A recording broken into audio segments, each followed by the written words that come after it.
Bien, nous allons voir la correction de l'exercice 3. Et pour ça, bien, on va reprendre l'énoncé du problème. Alors, exercice 3. Vous demanderez à l'utilisateur d'entrer une valeur entre 0 et 100 par l'intermédiaire d'une input box, et pour cela, vous utiliserez une variable que vous nommerez myValue. Donc, vous allez avoir une input box qui va ressembler à ceci.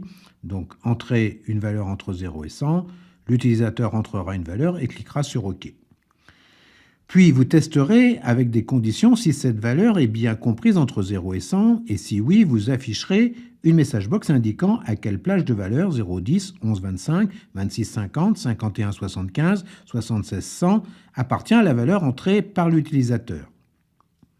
Et vous obtiendrez donc votre valeur 56 est comprise entre 51 et 75. Dans une première procédure que vous nommerez exercice condition if avec la méthode if, else if, then else, et puis dans une deuxième procédure que vous nommerez exercice condition select case avec la méthode select case, case else et end select. Donc nous allons voir la correction de cet exercice. Donc la première sub, exercice condition if. On va faire un dim myValue as integer, on va définir une variable numérique myValue comme étant un entier, et on va demander, par l'intermédiaire d'une input box, à l'utilisateur de nous entrer une valeur entre 0 et 100. Et on fera myValue égale input box, entre parenthèses, entre guillemets, entrer une valeur entre 0 et 100. If myValue inférieur à 0, then. Donc si la valeur entrée par l'utilisateur est inférieure à 0, donc on va mettre une message box, votre valeur ne peut pas être négative. Ensuite, avec un else if, myValue supérieur égale à 0, and myValue inférieur égale à 10, then, eh bien une message box, votre valeur est comprise entre 0 et 10. Et puis on fera comme ceci, avec le else if, jusqu'à la dernière plage de 75 à 100, votre valeur ne comprise entre 76 et 100. Et puis le else, pour toutes les conditions qui ne sont pas remplies précédemment, eh bien votre valeur est supérieure à 100.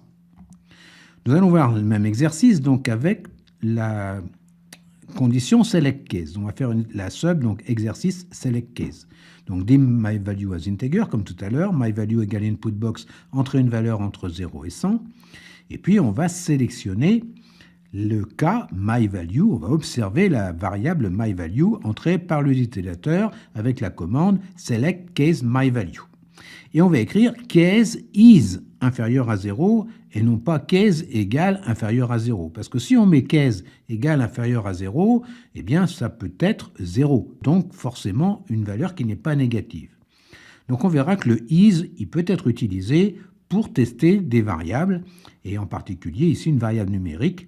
On va faire case is inférieur à 0. Dans ce cas-là, message box, votre valeur ne peut pas être négative. Case 0 to 10, donc cette plage de 0 to 10, donc votre valeur est comprise entre 0 et 10, 11, 25, 26, 50, 51, 75, 76, 100, et puis le case else, le dernier, correspond donc à aucune des conditions précédentes, eh bien votre valeur est supérieure à 100. Voilà la correction de l'exercice 3 que je vous ai demandé. Alors je le redis chaque fois, mais si vous appréciez cet épisode, eh bien n'hésitez pas, abonnez-vous à la chaîne, parlez-en autour de vous, et puis un petit pouce bleu, vous savez, à moi ça fait toujours plaisir, et ça permet de faire remonter les vidéos dans les algorithmes de YouTube. Activez la cloche, ça vous permettra d'avoir la primeur du prochain épisode.